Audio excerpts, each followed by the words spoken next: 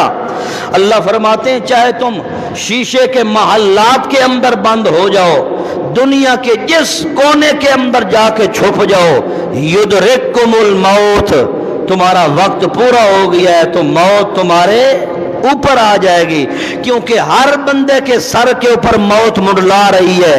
جو ہی وقت پورا ہوگا، اذا جاء اجلهم لا یستاخرون ساعتا ولا یستقدمون، اللہ فرماتے ہیں جب وقت پورا ہو جاتا ہے، نہ اللہ پہلے کسی کو موت دیتے ہیں، نہ اللہ تاخیر دیتے ہیں کہ چلو ایک گھنٹہ اس کو آگے زندگی دے دیتے ہیں، نہیں نہیں، قرآن کا فیصلہ ہے لا یستاخرون ساعتا، ایک گھڑی بھی اللہ پہلے موت نہیں دیتے اور ایک گھڑی بعد کے اندر بھی مہلت نہیں ملتی۔ موت تو ہر کسی پہ آنی ہے، مگر اللہ سے یہ مانگو کہ اللہ ہمیں موت خوش قسمتی والی اچھی موت نصیب فرما۔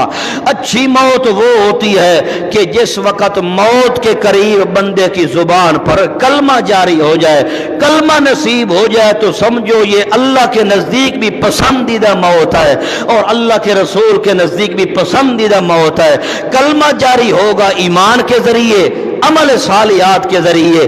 میں نے یہ آپ کو بتایا ہے کہ کلمہ نہ جاری ہونے کے بڑے اسباب ہیں، بڑی رکاوٹیں ہیں۔ ایک وجہ یہ ہے کہ جو ماں باپ کا نافرمان بندہ ہے اس کو موت کے وقت کلمہ نصیب نہیں ہوتا، لہذا کلمہ نصیب نہ ہو تو موت بری ہوتی ہے۔ بری موت والا کبھی جنتی بن سکتا ہی کوئی نہیں۔ اس لیے تو آپ صلی اللہ علیہ وسلم نے فرمایا میاں اللہ سے مانگا کرو تو اچھی موت مانگا کرو۔ تحفۃ المؤمن الموت، اللہ کی طرف سے ایماندار بندے کے لیے تحفہ بن کے آئی ہے تو موت بن کے آئی ہے۔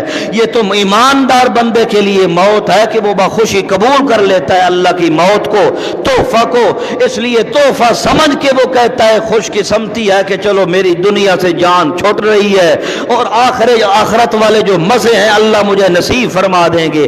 اس لیے موت تو ہر کسی پہ آنی ہے، مگر اللہ سے یہ مانگو کہ اللہ ہمیں موت اچھی نصیب فرما، بری موت سے ہمیں محفوظ فرما۔ وآخر دعوانا ان الحمدللہ۔